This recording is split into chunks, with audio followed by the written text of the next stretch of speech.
Bienvenido al canal de Narraciones Budismo. Enseñanza extraída de la plataforma studybuddhism.com by Bersin Archives. Explicación de las acciones de entrenamiento para la toma de refugio por el Dr. Alexander Bersin. Hay varios tipos de acciones específicas en torno a cómo entrenarnos para realmente darle dirección segura del Buda, el Dharma y la Sangha a nuestra vida. Indican claramente la aplicación práctica del refugio en nuestra vida diaria y lo que de verdad necesitamos hacer para mantener esa dirección. Para ello, existen dos listas de acciones de entrenamiento. Una proviene de un texto escrito por el antiguo maestro budista indio Asanga, llamado el texto que todo lo incluye para la constatación. La otra proviene de las llamadas enseñanzas quinta esenciales.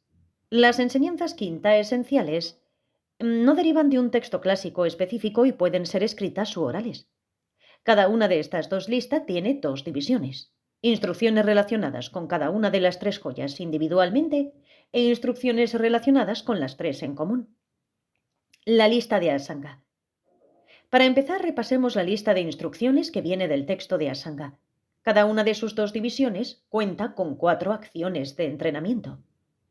Comprometernos con un maestro espiritual. Al mismo tiempo que tomamos la dirección segura de los Budas, nos comprometemos de todo corazón con un maestro espiritual. La razón principal es que necesitamos la inspiración de un modelo a seguir. Para ello necesitamos un maestro espiritual. Un maestro espiritual no es solo alguien que nos proporciona información. Podemos obtener información de un libro o de Internet. Un maestro espiritual es alguien que de verdad puede inspirarnos con su ejemplo viviente y, por supuesto, responder preguntas y corregirnos cuando cometemos errores.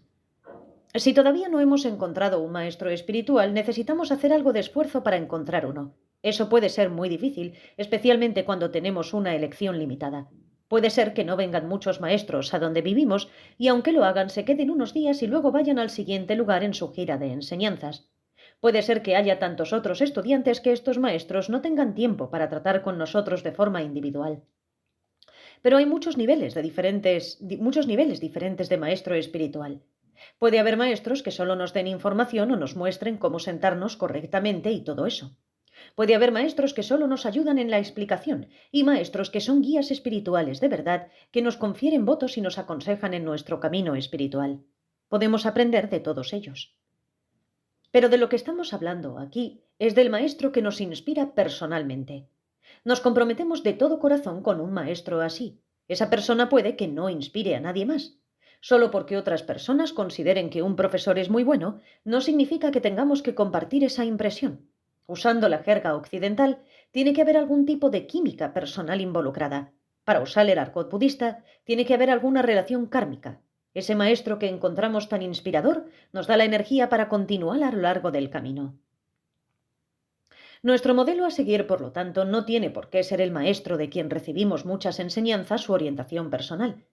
Podría ser alguien como su santidad el Dalai Lama, a quien nunca podríamos conocer individualmente de forma personal. Obviamente, si asistimos a las enseñanzas de su santidad, escuchamos sus grabaciones o leemos sus libros, eso es mucho mejor. En términos de tomar refugio, hay una ceremonia oficial que se puede realizar. Al convertir nuestra toma de refugio en un evento, formalizamos que a partir de ese momento le damos seriamente esta dirección segura a nuestra vida. Hacemos esto con un maestro, pero eso no significa que esta persona deba llegar a ser nuestro maestro espiritual. Mostramos respeto a esos maestros porque en cierto modo nos han abierto la puerta, pero quizá no nos parezcan particularmente inspiradores. Tampoco significa que ahora nos hayamos unido a la tradición del budismo que sigue ese maestro. No nos hemos unido al club de esa persona y nos hemos convertido en parte exclusiva de su equipo de fútbol de Dharma o algo así. Nos estamos refugiando en el Buda, el Dharma y la Sangha. No nos estamos refugiando en la persona que dirige la ceremonia. De nuevo, cuando nos dirigimos en esta dirección segura, es importante tener modelos a seguir y alguien que nos inspire, un maestro espiritual. La función principal del maestro espiritual, según los textos tradicionales, es proporcionar la inspiración y la energía para que nos pongamos en marcha en el camino, para mantenernos en el camino y para darnos la energía para completar el camino. Aunque en teoría podemos obtener esa inspiración de los ejemplos del Buda Shakyamuni y de los aryas altamente realizados, Para la mayoría de nosotros es bastante difícil relacionarnos con ellos, y ciertamente no los encontramos en nuestra vida diaria. Estudiar las enseñanzas del Buda. Para mantener la dirección del Dharma en nuestra vida, en primer lugar necesitamos entrenarnos y estudiar las enseñanzas del Buda. Eso es muy importante. Su Santidad el Dalai Lama hace hincapié una y otra vez en que si no estudiamos y aprendemos bien las enseñanzas, no entenderemos nada. Podremos realizar rituales y cosas así, pero los haremos sin ningún entendimiento. Por desgracia, eso no va a traer muchos resultados. Para ir en una dirección segura, necesitamos saber cuál es esa dirección. Tenemos que aprender cuáles son los métodos. Sin ese conocimiento, ¿cómo podemos ir en esa dirección? Por ejemplo, si queremos leer, tenemos que aprender a leer, no hay vuelta de hoja. Enfocarse específicamente en las enseñanzas para superar nuestras emociones perturbadoras. El segundo entrenamiento en conexión con el Dharma es enfocar nuestra atención en aquellos aspectos de las enseñanzas especificados para superar nuestras emociones perturbadoras. Existen enseñanzas acerca de todo tipo de temas. El solo aprender la duración de la vida en cada uno de los diferentes reinos puede ser interesante, pero eso no nos va a ayudar directamente a superar nuestro enojo, por ejemplo, o nuestra codicia o egoísmo. Para ir en la dirección de la joya del Dharma más profunda, las verdaderas detenciones y verdaderos estados mentales, que son el camino, entonces, dentro de las enseñanzas, necesitamos enfatizar aquellos aspectos que nos ayudarán a superar nuestras emociones y actitudes perturbadoras. Seguir el ejemplo de la Sangha Arya altamente realizada. A continuación, para mantener la dirección segura de la Sangha, que se refiere a la Sangha Arya, los practicantes altamente realizados, el entrenamiento es seguir sus ejemplos. No estamos hablando de los ejemplos de los monjes. No es que tengamos que convertirnos en monje o monja. Después de todo, un ser muy realizado puede ser monástico o no. A lo que esto se refiere es a que necesitamos seguir sus ejemplos de estudio, práctica, aprendizaje y trabajo muy duro. Así es como obtuvieron sus niveles elevados de realización. Sus cogniciones no conceptuales de la vacuidad, de las 4 verdades nobles y demás, y cómo siguieron trabajando por alcanzar la liberación y la iluminación. Ese es el ejemplo que debemos seguir. La relevancia de estos 4 entrenamientos en la vida diaria. ¿Cuál es la relevancia en la vida diaria? Examinemos cómo se aplican. Tenemos un cierto modelo, un maestro espiritual, y esa persona nos inspira cuando las cosas salen mal. Estamos aprendiendo los métodos del Dharma y centrándonos en los métodos que pueden ayudarnos a superar la ira, la codicia, el egoísmo, etc. Estamos siguiendo los ejemplos de la Sangha Arya de intentar poner en práctica las enseñanzas todo el tiempo, siempre que surjan dificultades. Incluso cuando las dificultades no se presentan, las mantenemos como una especie de medida preventiva para evitar que surjan dificultades. Simplemente lo hacemos sin dualidad. Subyacente a nuestra práctica de darle una dirección segura a nuestra vida está la motivación de que no queremos que las cosas empeoren. Entendemos que ir en esta dirección segura nos ayudará a ser una persona más feliz y a evitar problemas. Además, comportarse de esta manera nos sienta bien, nos sentimos más felices, con más paz mental. No nos limitamos a ser víctimas de las dificultades que ocurren en nuestra vida. Trabajamos para superar estas dificultades y nuestro refugio en el Buda, el Dharma y la Sangha nos da la fuerza y los métodos para hacerlo. Apartarse de la búsqueda de los placeres sensoriales. Con relación a tomar la dirección segura de las 3 joyas como un todo, en primer lugar, apartamos nuestra mente de divagar hacia la búsqueda de placeres sensoriales y como la tarea principal en nuestra vida, en lugar de trabajar en eso, trabajamos en nosotros mismos. Como uno de mis profesores, Geshen Awan Darye, solía decir, deberíamos dejar de ser turistas del samsara. No es esencial experimentar todas las diferentes posibilidades que la vida samsárica puede ofrecer. La búsqueda de los placeres sensoriales lo único que causa es lo que se llama el sufrimiento del cambio. Esto es porque cuando investigamos esos placeres, nunca duran y nunca nos satisfacen. Siempre queremos más. Y si tenemos demasiado de ese placer de una sola vez, nos enfermamos. Por ejemplo, si comer nuestra comida favorita nos brindara la felicidad verdadera, cuanto más comiéramos de una vez, más felices seríamos. Pero obviamente eso tiene un límite. En cambio, cuando nuestra búsqueda principal es trabajar en nosotros mismos y tratar de superar lo que nos causa la pérdida de la paz mental, Entonces, obviamente, como resultado tendremos más paz mental. De hecho, seremos más felices de un modo mucho más estable. Puede que no sea tan dramático como un encuentro sexual, pero la felicidad que proviene de la paz mental es mucho más estable y segura. Eso no significa que tengamos que renunciar por completo al entretenimiento, a la buena comida y a la experiencia sexual. No tenemos que regalar todo nuestro dinero y todo eso. Lo que eso significa es que necesitamos poner esos placeres sensoriales en cierta perspectiva. A veces necesitamos relajarnos para poder trabajar con más eficiencia, pero tomamos esta relajación casi como si fuera una medicina. Por ejemplo, una de las oraciones para dedicar nuestras comidas es: participo en esta comida no por codicia, no por deseo, sino como una medicina para obtener más fuerza y poder seguir trabajando para ayudar a los demás. Si vemos nuestra relajación, tal vez ir al cine o lo que sea, como una especie de medicina para regenerar nuestra energía, entonces está bien. Con este punto de vista, nuestra búsqueda de tales descansos se mantiene dentro de ciertos límites y será con moderación, y no exageraremos el placer que podamos obtener de ello. Hay un chiste que dice que al final de la vida, quien haya acumulado más juguetes, más posesiones materiales es el que gana. No es el caso, no es así.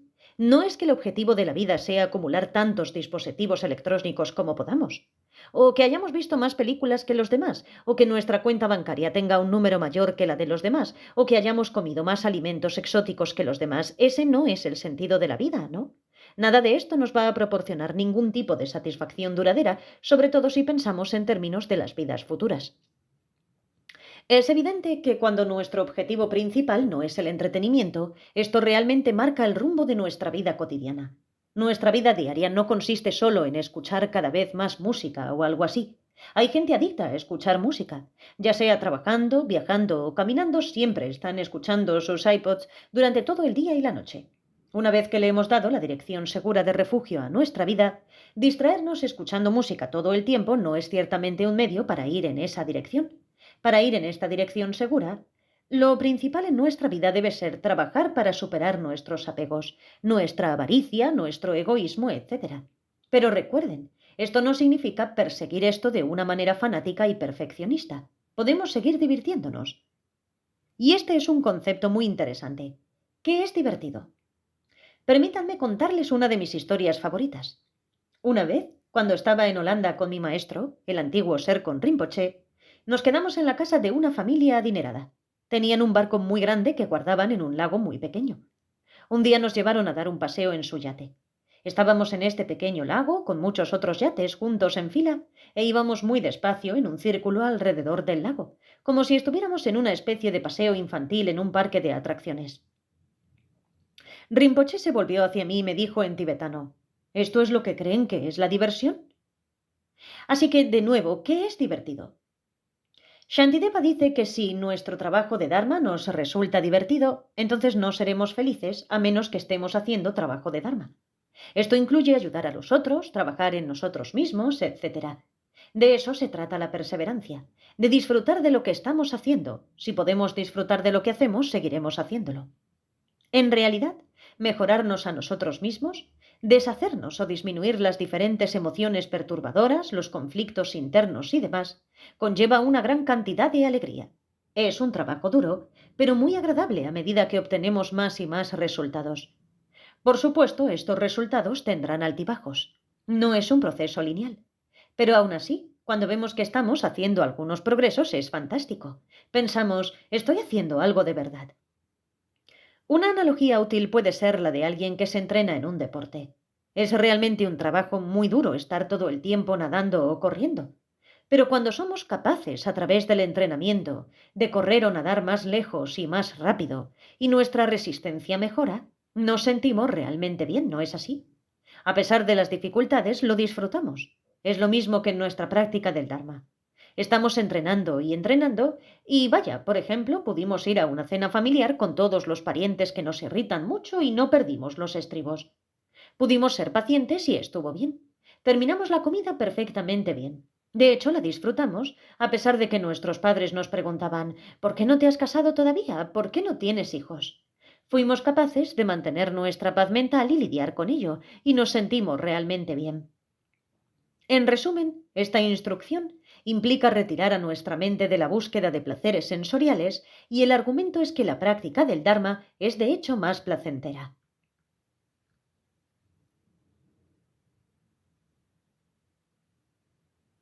Adopción de las normas éticas del Buda. La siguiente instrucción de la lista de entrenamientos de Asanga para las tres joyas preciosas en común es adoptar los estándares éticos que los Budas han establecido. Esto es muy importante. Ir en esta dirección segura significa que tenemos que evitar el comportamiento destructivo y en lugar de ello actuar de manera constructiva. Hacer esto es seguir la ética budista. Si actuamos destructivamente, basándonos en nuestras emociones perturbadoras, eso solo producirá más infelicidad, en especial para nosotros y posiblemente para los demás. Cuando por otro lado actuamos de manera constructiva, esto produce más felicidad. La ética budista no se basa en la obediencia. Ese no es el principio de la ética en absoluto. En otros sistemas existen leyes, ya sea establecidas por alguna autoridad divina o por la legislación, y ser una persona ética significa ser obediente y obedecer las leyes. El budismo no es así. Más bien, lo importante en la ética budista es aprender a discriminar por nosotros mismos entre lo que es útil y lo que es dañino. Esto es importante. Todo se trata sobre lo que es útil y lo que es perjudicial, no de lo que es bueno o malo, de lo que es legal y lo que es ilegal. En función de esa discriminación entre lo útil y lo perjudicial, conocida como darse cuenta que discrimina, decidimos abstenernos de lo que sería perjudicial. Lo que es dañino es lo que sería autodestructivo y lo que nos haría ir en una peor dirección, como por ejemplo volvernos más y más adictos a los hábitos destructivos. Una dirección destructiva desde el punto de vista de la salud podría incluir el fumar, por ejemplo, pero también hay comportamientos destructivos, emociones destructivas y actitudes destructivas desde un punto de vista social. En resumidas cuentas, una dirección segura es lo que sería útil para mejorarnos a nosotros mismos y mejorar nuestras habilidades para ayudar a los demás. Ser compasivo. El siguiente entrenamiento es tratar de ser lo más comprensivos y compasivos posible con los demás. No creo que eso necesite muchas explicaciones. Incluso si nos limitamos a trabajar por nuestra propia liberación personal, ciertamente necesitamos ser amables con los demás y ayudarlos. Hacer ofrendas especiales en los días festivos budistas. El último entrenamiento es hacer ofrendas especiales de frutas, flores, etc., en días budistas especiales como el aniversario de la iluminación del Buda. Eso es interesante, en realidad, porque podríamos tener la actitud de que no necesitamos celebrar días festivos especiales. ¿Qué sentido tienen? Podríamos sentirnos ofendidos por el ejemplo de lo comercializada que se ha vuelto la Navidad en Occidente y pensar, ¿para qué necesito esto? ¿Es solo una versión budista de poner un árbol de Navidad? Y en lugar de poner luces en un árbol de Navidad, ¿estamos poniendo velas de té en pequeños cuencos sobre un altar? Creo que lo importante aquí es que se muestra respeto por el Buda, la tradición, los maestros y demás. Hacer ofrendas es una muestra de respeto. No tenemos que exagerarlo y no tenemos que esperar un cierto día festivo budista para mostrar ese respeto. Eso es algo que podemos hacer todos los días. No deberíamos convertirlo en ir a la iglesia el domingo y que el resto de la semana hagamos lo que queramos. Observar un día festivo religioso nos hace sentir parte de una comunidad mayor. También tiene una función de apoyo social. Cuando analizamos estos entrenamientos, encontramos ciertas cosas que no suenan exclusivamente budistas. Ser compasivos y comprensivos con los demás, seguir la ética y todo eso son cosas bastante universales. Pero para revisar los puntos específicamente budistas presentados anteriormente en esta lista, primero vemos los ejemplos de los grandes maestros budistas como nuestro modelo a seguir. Luego estudiamos las enseñanzas, específicamente las enseñanzas que están dirigidas a disminuir nuestras emociones perturbadoras, y seguimos los ejemplos de los grandes seres altamente realizados. Por supuesto, realmente tenemos que trabajar duro en todo esto. En este contexto, podemos añadir ser éticos, amables y comprensivos. No seguir en gran medida los deseos sensoriales, sino mantenernos centrados y firmes en nuestras prioridades y mostrar respeto por la tradición. La lista de las enseñanzas quinta esenciales. Hasta ahora hemos presentado los entrenamientos para cada una de las leyes individualmente y para las tres grandes en general del texto de Asanga. Del mismo modo, las instrucciones directrices aconsejan entrenamientos para cada una de las joyas específicas, así como para las tres en común. En términos de las joyas individuales, hay una acción a evitar y una a adoptar en relación con cada una de las tres. Primero presentaremos las acciones a evitar. En lo que respecta a los Budas, evitar tomar la dirección definitiva en otra parte. Cuando tomamos nuestra dirección segura de los Budas y le damos esa dirección a nuestra vida, lo que necesitamos evitar es tomar nuestra dirección principal de otra parte. Esto es algo interesante que podemos observar en nosotros mismos. Cuando nos sentimos realmente mal, de mal humor y las cosas no van bien en un sentido convencional, ¿a qué recurrimos para refugiarnos y reconfortarnos? ¿Al chocolate, por ejemplo? Nos sentimos muy mal, así que salimos y nos atiborramos de una gran tableta de chocolate. Y de alguna manera tenemos un poco de placer. ¿Y entonces ya no parece tan malo? Cuando las cosas van mal, ¿necesitamos hablar con un amigo? ¿Nos inclinamos por el sexo? ¿A qué nos dirigimos? ¿Somos como un perro que necesita una palmadita en la cabeza y luego moveremos la cola? La instrucción quinta esencial aquí dice que está bien comer chocolate si nos sentimos un poco deprimidos o tristes, pero esa no es la fuente última de dirección en nuestra vida. Claramente no es el chocolate. ¿Qué tal si aplicamos los métodos del Dharma para lidiar con la situación delicada? Me resulta un poco extraño que las personas que supuestamente están muy interesadas en el Dharma, incluyendo algunos maestros de Dharma occidental, tengan dificultades en sus matrimonios u otros asuntos y recurran a la psicoterapia en lugar de tratar de aplicar los métodos del Dharma. Siempre encuentro esto un poco extraño, porque si sinceramente tomamos el Dharma como nuestra dirección en la vida, entonces supuestamente estamos convencidos de que el Dharma ofrece una solución a cualquier problema que tengamos. Obviamente eso no significa que si tenemos cáncer solo vamos a meditar y el Dharma curará nuestro cáncer. Eso es una tontería. No se trata de eso. Vamos al médico. Pero la práctica del Dharma puede ayudarnos a superar cualquier depresión si es que tenemos cáncer. Si sentimos que necesitamos ir a un terapeuta para poder discutir nuestros problemas y obtener otro punto de vista, está bien. Pero eso sería solo un complemento, algo adicional, en términos de tratar de aplicar de verdad los métodos del Dharma. El refugio principal, la dirección principal y las prácticas que cultivamos para que nos ayuden a superar nuestras deficiencias son los métodos del Dharma. Tal vez necesitemos más orientación sobre cómo aplicarlas, pero confiamos en que el Buda entendió cómo deshacerse de todos los problemas. Con respecto a este punto de no tomar nuestra dirección suprema o última de otro lugar que no sea el Buda, el Dharma y la Sangha, las instrucciones son que no nos refugiemos de forma última en los dioses mundanos. Desde una perspectiva budista, los dioses de otras religiones son dioses mundanos. Obviamente, las otras religiones no considerarían que esto es cierto. A Serkon Rinpoche se le preguntó una vez sobre este punto en Italia. Una persona le preguntó que si se convertía en budista, ¿podría seguir yendo a la iglesia? Rinpoche respondió: ¿son contradictorias las enseñanzas cristianas sobre el amor con las enseñanzas budistas sobre el amor? Obviamente no lo son. No hay problema si queremos ir a la iglesia. El punto crucial es: ¿cuál es la dirección última en la que vamos en nuestra vida? Tenemos que tomar algún tipo de decisión. Eso no significa que tengamos que cortar con todo lo demás, sino tener clara la dirección que estamos tomando. Hay cosas positivas que podemos aprender de otras tradiciones y eso está bien. No hay problema. Pero cuando hablamos de prácticas y métodos, no debemos mezclar todo en la misma olla. No entramos en una iglesia y hacemos postraciones, por ejemplo. O mientras se realizan ciertos rituales, no nos sentamos a recitar en secreto Om Mani Padme Hum. Ir a la iglesia y hacer nuestras prácticas budistas se pueden hacer de forma separada y con respecto en su propio lugar y contexto. Más específicamente, a lo que se refiere esta instrucción en la esfera budista, es a no refugiarse en protectores o espíritus mundanos. Estos no son fiables. Nos van a decepcionar. No queremos entrar en la adoración de fantasmas y espíritus.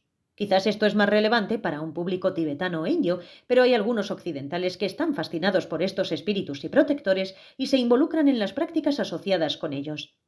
Esta palabra protector suena como si esos seres fueran a protegernos. Por supuesto, en algunas tradiciones, dentro del budismo tibetano, se dice que algunos protectores son emanaciones de los Budas. Tenemos que tener cuidado con esto. Debatir en qué nivel se encuentra cada protector puede llevar a construir un sistema parecido a una taxonomía biológica de las diferentes clases de espíritus y de las diferentes clases de protectores. Todo esto se convierte como en una lección de biología. Necesitamos reconocer qué es lo principal que hay que hacer para obtener protección contra el sufrimiento. Lo primero que hay que hacer es confiar en nuestro karma.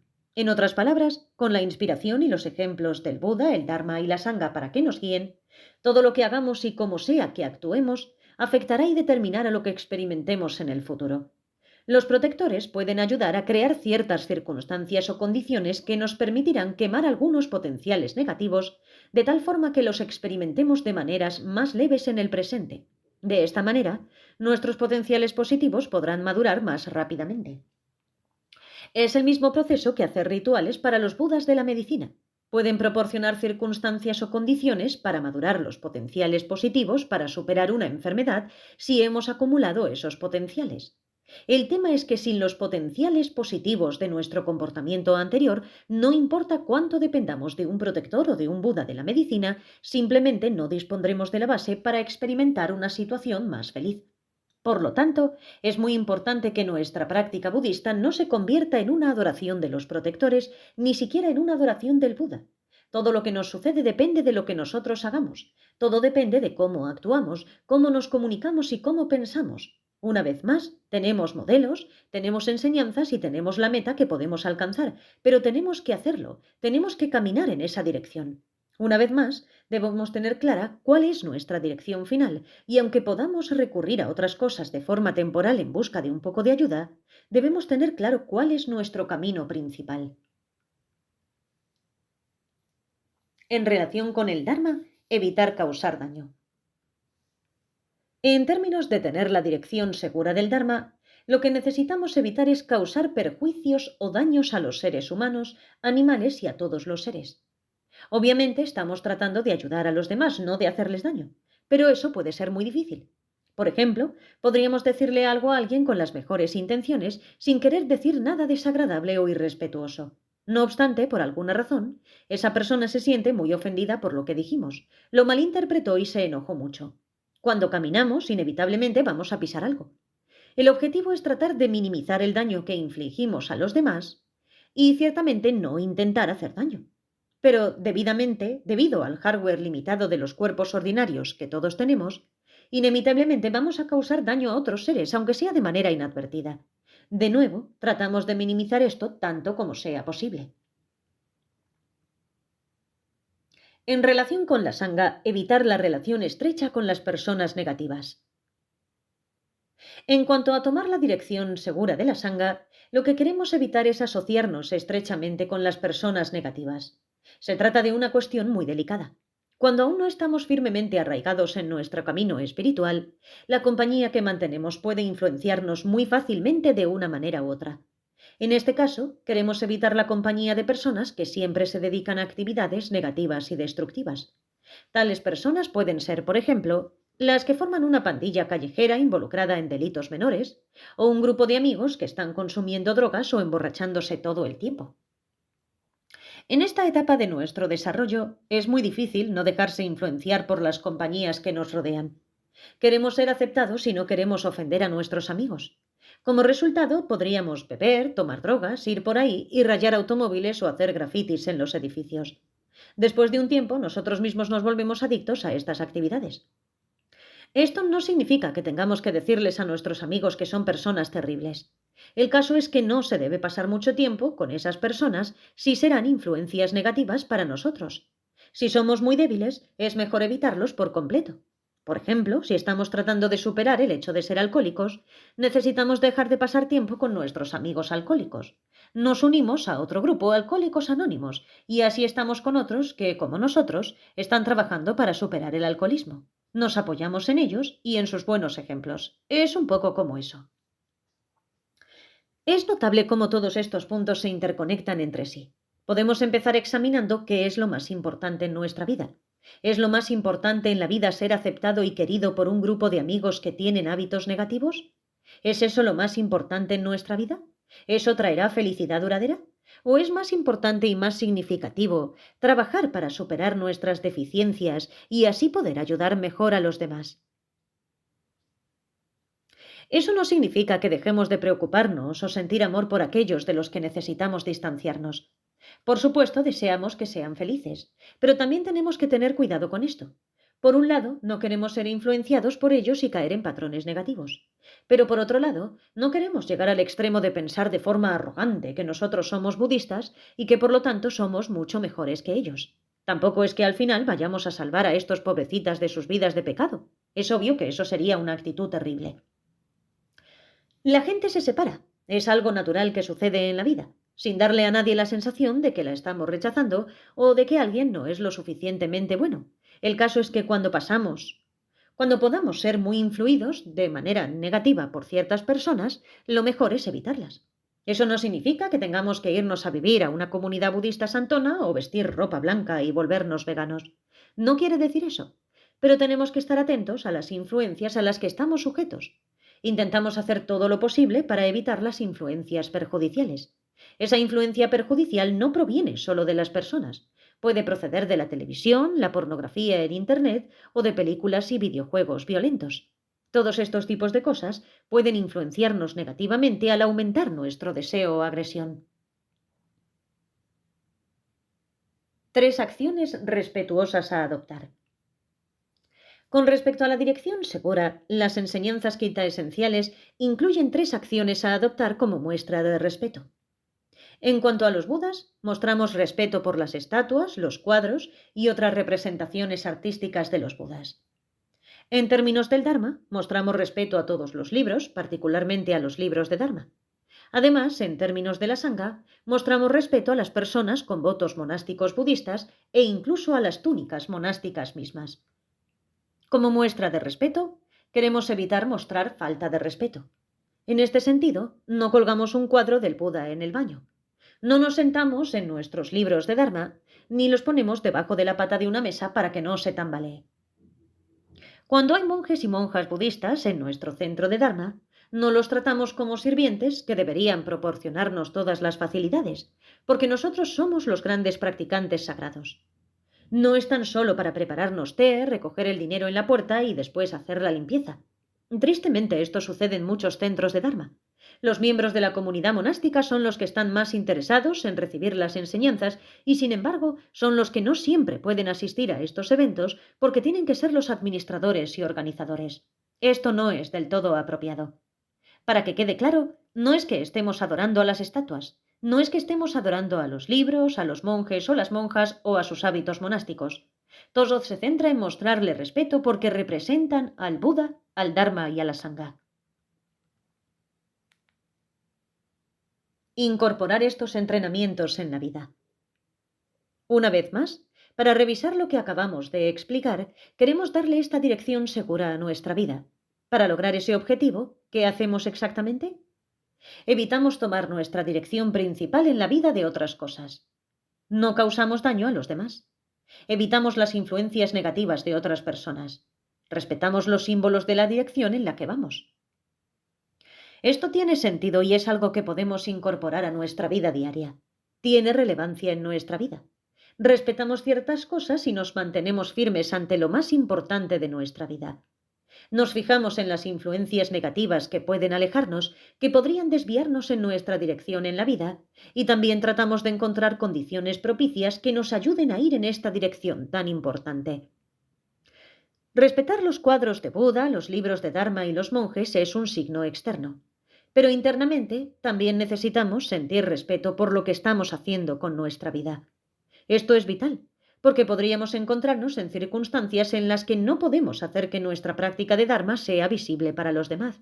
Tal vez estamos en el ejército, o en la prisión, o incluso en una sala de hospital con otras personas. No siempre podemos encender incienso, poner estatuas de Buda y cosas así. Por ejemplo, imagina quedarte el fin de semana en una casa de una habitación con tus padres. No es muy apropiado, obviamente, hacer postraciones delante de tus padres. Pueden pensar que eso es bastante raro y empezar a hacer todo tipo de preguntas incómodas. No tenemos que hacerlo. Es muy importante ser flexibles según las condiciones en las que nos encontramos, pero manteniendo nuestra dirección y nuestras prioridades bien claras. Lo que de verdad importa es nuestra actitud de respeto por nosotros mismos y por lo que estamos haciendo. 6 entrenamientos en común. Luego tenemos 6 entrenamientos en común para las 3 joyas según las enseñanzas quinta esenciales. 1.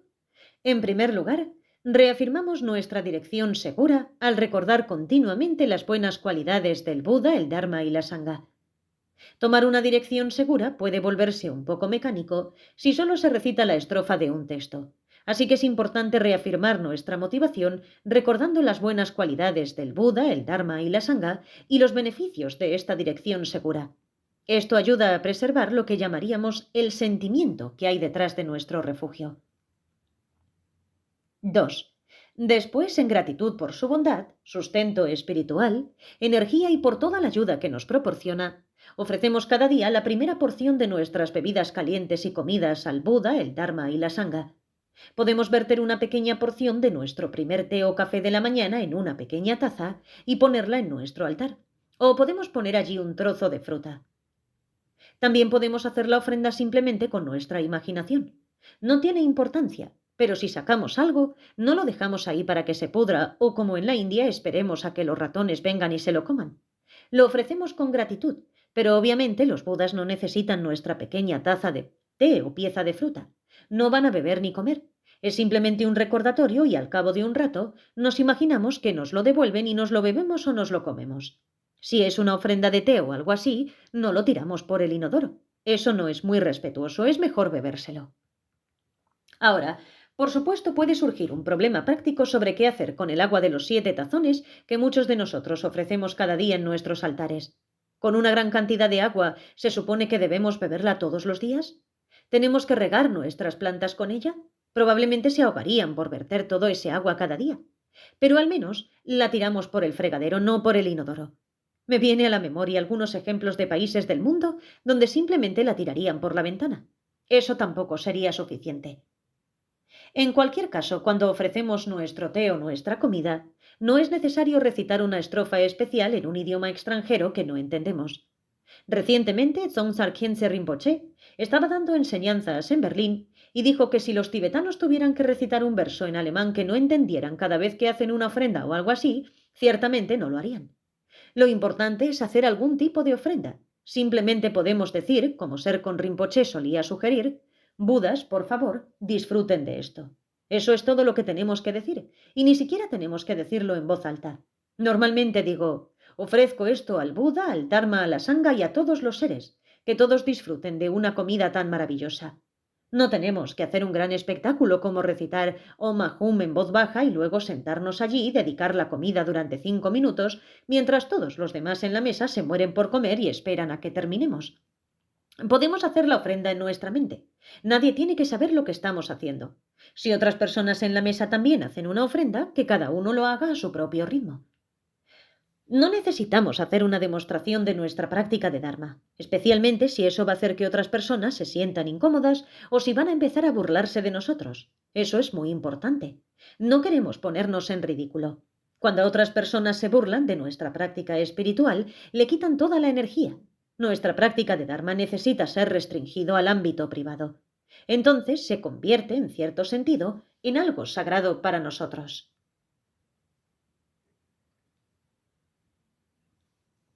3. La tercera directriz es tener presencia mental de la compasión del Buda, el Dharma y la Sangha, incitando de forma indirecta a otros a ir en su dirección.